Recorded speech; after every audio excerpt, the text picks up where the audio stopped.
I met this guy about 3 years ago, and he had done demos prior to me doing demos here at the cook-off, excuse me, at the festival. And he's got a lot of experience. And if you haven't, last year, if you tried to buy a tortilla chip within 30 or 40 miles of this town for 3 or 4 days, probably a week, there wasn't any, was there? He had bought every one because he had such a huge crowd over these barbecue nachos at Shane Draper's. Ladies and gentlemen, Shane Draper.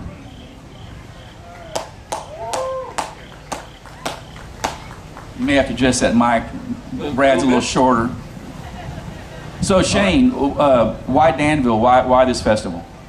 So this festival to me is really special because it's first and foremost about the food. It's not just about trophies. It's not about money. This is us all working hard and serving the largest amount of people we can. And when you boil it all down, you know, barbecue is, to me, and a lot of these guys have done this for generations, it's love. You can't show greater love than staying up all night, tending a pit for 12, 14 hours to produce what amounts to just a few bites of meat. And that to me, and the way I grew up, my grandfather, you know, did this when I was growing up, you know, 3 or 4 years old. That was the expression of love. And that's why I love doing this here, is because it is at its finest, the biggest expression of caring for a group of people that we can do. Great, well said. And you know, I believe that we're in the business of making smiles. Absolutely. You don't, I mean, if you can, my dad used to tell me, and my dad was a great man, you could talk to President, I mean, he served President of the United States, unbelievable type of guy.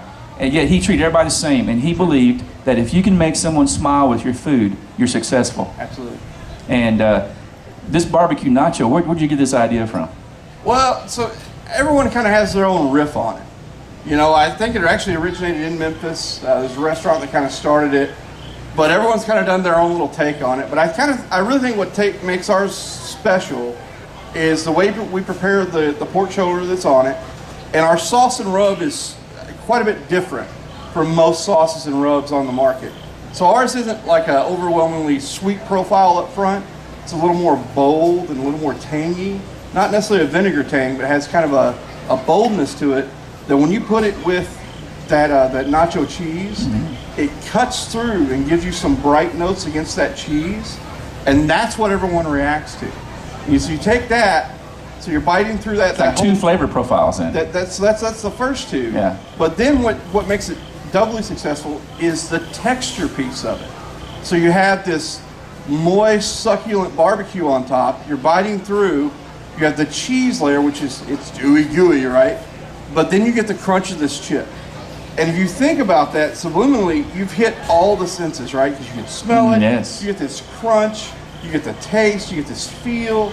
And you really have just nailed everything. And it's what you talk about, when you make people smile, on my side of the fence, when you like imprint that in someone's, you know, subconscious, they don't even know how great it was until they walk away. And what I love, the first year we were here, we had people come back on Saturday or Sunday, because we only served Saturday that first year, and said, I don't know what you did to those nachos, but I haven't stopped thinking about them since I ate them. And I need them again to figure out what it was you did. And we don't do anything except keep it simple. I'm a firm believer in salt, smoked meat. That's all you need to make great food. That's the way my grandfather did it. We don't put anything on our pork except salt when we smoke it. When it comes off, it's perfection. I put a little rub on top just to give you a little more of that cayenne kick, a little more of that garlic kind of balance. But that's the only reason there's rub on those nachos. Other than that, you don't need it. You cook that meat well enough, you don't need it. The first email I got when I returned home last year, and I didn't check my email until I got home. One of the first email I got was from someone that said, who had the nachos? And I sent reply back, it was Shane Draper. And they said that's all they could remember. And I said, well, there was other food there too, but yeah, I don't remember the rest of it. So that's popular. What else are you serving? This year we're doing pulled chicken, which is popular out our way. It's kind of pork gets kind of a bad rap sometimes, so we try to give a little healthy alternative.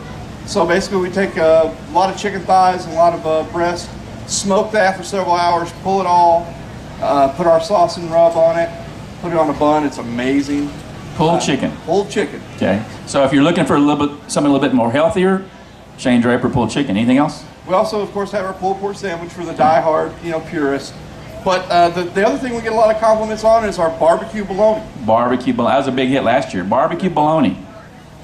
And again, it's all about keeping it simple there. We don't do anything except smoke it till it's just right, slice it, and it comes out, the bologna is about this big, your bun's about this big.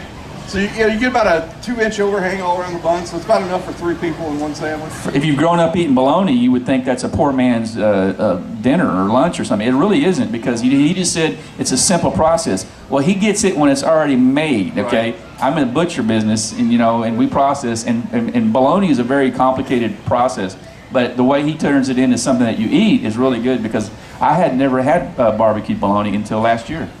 It was excellent. Where are you from exactly? I'm actually from Cunningham, which is about 15 miles from the Paducah, Kentucky area. Okay.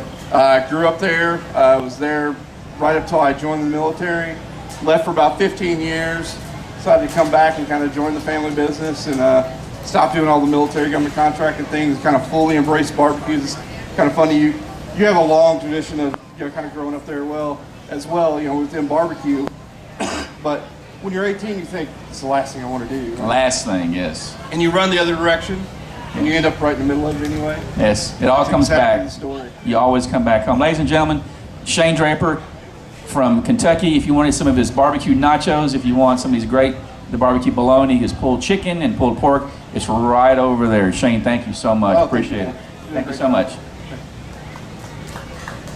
Who would think that barbecue nachos would be so popular? You take a process like that and you have an idea, and you come out with these ideas, and it's just like I just came out with a turkey sausage.